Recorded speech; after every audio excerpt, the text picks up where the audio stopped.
Hello, everyone. We are group number 9, and for our Capstone project, we are doing Duolingo, but for professionals. This project is created and proposed by Juan, Menglin, Monica, Olivia, myself, Kwok, and Viriana. So for our agenda, we're first going to be going over the summary slash statistic. Then we're going to move on to the key future scenarios. Then we will talk about the solution, stakeholder impacts. Then we will talk about our strategy. And then finally, we're going to go over our revenue model. And I will let Vidiana talk about our summary statistic. The idea of expanding the Duolingo Learning Language app will allow us to empower professionals working abroad by enhancing their language proficiency in a context that aligns with their specific careers.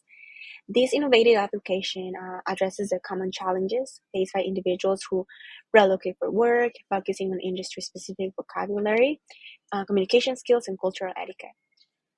Then we have a problem, right? So English, there are around a million words. Then people speak conversationally, they need to know around 3,000 words. However, when working, people probably need around 1,000 to 2,000 professional words on top of the common vocabulary that they already have. So this leads to the following problems. So over 60% of expatriate professionals find it challenging to communicate effectively in work-related situations due to language barriers. Also, approximately 70% of individuals working in foreign countries encounter difficulties with industry-specific vocabulary that usually hinders their job performance, which is why we have developed a partnership with Duolingo that has the following key features that sets us apart from our competitors. First, we have industry-tailored content. So the app offers specialized language modules across various professions such as medicine, finance, engineering, IT, and more. Users can select their field of work, ensuring that they receive relevant vocabulary, phrases, and scenarios so they can feel more confident with the work that they are doing. Then we also have contextual learning. So by expanding the learning scope of the Duolingo app, users will be able to practice language skills within the context of meetings, presentations, negotiations, and other work-related scenarios, taking into account that that company's culture and way of conducting business. Then we also provide interactive exercises. So this new feature allows users to engage in different interactive exercises, quizzes, and simulations that promote active learning and also retention of industry-specific languages. Um, then we have something really important, which is a personalized learning path. So users can set their language proficiency goals and track their progress. The learning path adapts to their performance, providing recommendations for further improvements and customized learning, which again is key when it comes to actually learning how something works. You do have to have the practice, and I feel like our idea really brings that to the table, something that definitely sets us apart from competitors. Now, we will identify and discuss our goals for Duolingo for professionals for the first year. Our first goal will be to increase the productivity of users. We will survey users of the app every 2 weeks for how often they can recall and use information learned from the app. We will tie in how workers rate their own efficiency in terms of communication at work with the amount of time spent on the app. Our second goal will be to maintain retention of our users. To do so, we will track consistency of app usage by minutes per day. A user is consistent if they have spent a minimum of 15 minutes per day on the app. The goal is to have 25 to 40% of users become consistent users after 12 months. Our final goal would be to provide valuable lessons to our users. We will provide cultural and business etiquette lessons that are relevant with modern business practices in their respective countries and languages. There will also be incorporation of artificial intelligence to create algorithms of personalized scenarios for cultural lessons. The goal is to have 60 to 70% of users interact with this feature. Now, how will we protect our app by being copied by others? In order to protect our app, language learning content and other materials provided in the app will be protected using trade secrets, requiring confidentiality agreements for all working on it, and limited access to the code and watermarking inside the code. So now I would like to talk about the stakeholders' role in our proposal and how the new Duolingo app will impact them. So the first stakeholder involved are the relocating employees. In countries where English is not the predominantly spoken language, foreign language skills become a necessity. And language barrier and culture shock experienced by the relocating employees can lead to job dissatisfaction or also difficulties adjusting to the foreign country, which in return will result in poor work performances. So, another important stakeholder are the multinational corporations with relocation assignments in different countries. This acts as a great way for companies to capitalize on new markets, to achieve global expansion, and to also support their employees with work mobility. However, expatriation projects can become very costly because of the company must providing cost of living adjustments and also additional accommodations such as language training. So this graph from the Bureau of Educational and Cultural Affairs shows that the country with the largest group of international workers, such as the United Kingdom, Japan, India, and China, also have the highest relocation costs. That's ranging from 250,000 to 450,000 annually per relocating manager. Therefore, multinational companies have a strong incentive to reduce the cost of compensatory packages, as they make up a large percentage of the company's annual expenditures. And although some of the countries with great demands for skilled foreign labor may already have English as a prominent language spoken in their country, the new Duolingo partnership is still very helpful in offering cultural lessons that can help the relocating employees study the distinct social and cultural norms in the foreign country and also educate them on the laws, regulation covering areas of like employment, taxes, and also housing. And as we know, there are some industries that require more international engagement than others, so we would like to first target corporations within industries that have the most amount of global opportunities and demands for relocation assignments. So this includes industries such as technology, renewable energy, and electric vehicles. And by incorporating language learning of terminologies used in each of these industry sectors, it will greatly enhance the relocating workers' efficiency to adapt and also navigate the foreign workplace.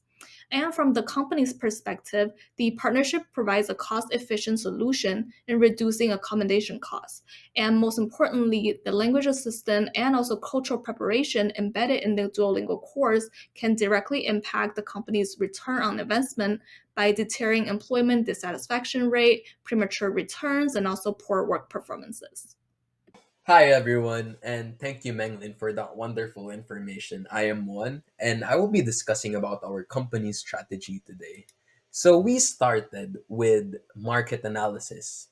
We did some research and we have established platforms like Rosetta Stone, Babbel, and Pimsleur, which were all established in a later date or on a later date, like 1992 for Rosetta Stone, Babel 2007, and Pimsleur at 1963, compared to Duolingo, our application collaboration, which established at 2011.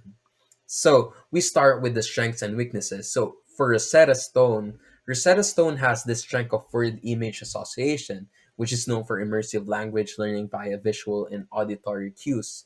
But its weakness is it may or cannot cater to professionals. And then we go with Babel. The strength is conversational language skills. It improves it, while its weakness, similar to Rosetta Stone, it lacks specificity for professionals. And then we proceed with Pimsleur. It has the strength of improving pronunciation and listening comprehension for its students, while its weakness, again, industry specific content and limited interactive features, which we will talk about on the next slide. So, what is Duolingo's competitive advantage? We put on four things here that highlights Duolingo's competitive advantage. So, this collaboration focuses on industry specific language skills, recognizing this is critical in today's corporate world, and AI algorithms, which drive Duolingo's language learning revolution, personalizing materials for specific sectors that the other competition doesn't have. It's about efficiency and staying at the forefront, and then individualized feedbacks, which is very awesome since one size doesn't fit all, especially for professionals. We provide precise guidance, tailoring feedback to each learner. And lastly, cultural awareness, because we want our learners to belong to this society, and it is vital for effective global communication. And lastly, is we do not want to stop here. We want to ensure long term success for everyone. And our mission extends beyond that. It is about creating a lasting impact. We're committed to securing client loyalty and fostering continuous development by integrating engaging gamification components and personalized feedback. We're not just teaching languages, we're promoting lifelong learning and career advancement for everyone. And that's it for me. I am passing it now to Olivia to discuss about our revenue model. Thank you. Our revenue model adopts a multi-tiered approach, catering to both individual professionals aiming to enhance their language skills and corporations seeking group packages for their employees. For individual users, we are going to offer a freemium model where primary lessons are free. For advanced lessons, cultural etiquette, and immersive role-playing scenarios, a subscription fee is charged. Pricing is tiered to motivate users to commit for longer durations, offering competitive rates compared to alternatives like Babbel. With Duolingo's robust user base, which is 300 million worldwide, 80 million monthly, and 9 million daily, our target audience is expansive. Courses are tailored for professionals, typically spanning 6 months to a year based on the learner's familiarity. For corporate users, we will offer bulk deals with specialized training options. These packages promise steady revenue and the potential for enduring partnerships. The cost is $5.99 annually per employee, which would be $71,880 for a 1,000 employee company. However, there's a bulk discount depending on the size of the company. For specialized training, there is an extra $100,000 charge and a $1,000 to $10,000 onboarding and setup fee. This price is scaled based on the employee count. With our collaboration with Duolingo, UI and UX and algorithm expenses are minimal, utilizing their existing tools. Content creation is our primary expenditure, which is $300,000 for industry-specific plans and 50 to 60,000 for cultural and language adaptations, including the real-life scenarios. Our first year marketing is estimated at 370,000, divided as follows: 150,000 for digital marketing, 60,000 for early subscriber promotions and corporate partnerships, 130,000 for an outreach team, and 30,000 for miscellaneous expenses. Our outreach team would be connecting with corporations to introduce our packages and make them aware of what we offer. Our initial funding stems from our parent company, Duolingo, as an R&D investment. Additionally, we'll explore government grants for innovative learning tools. Venture capital is not our primary focus, aligning with Duolingo's strategy. Post-beta testing, which we believe will be 10 to 12 months in, is when we expect our initial users.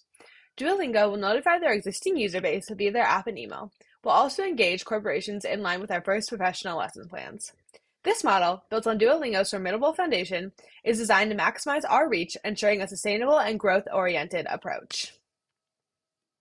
Okay, so finally we have the appendix. Thank you, Olivia, for presenting our revenue model. But here's just a list of a few resources we use to create our project. Overall, this is it. Thank you, everybody, for watching, and everyone have a nice day.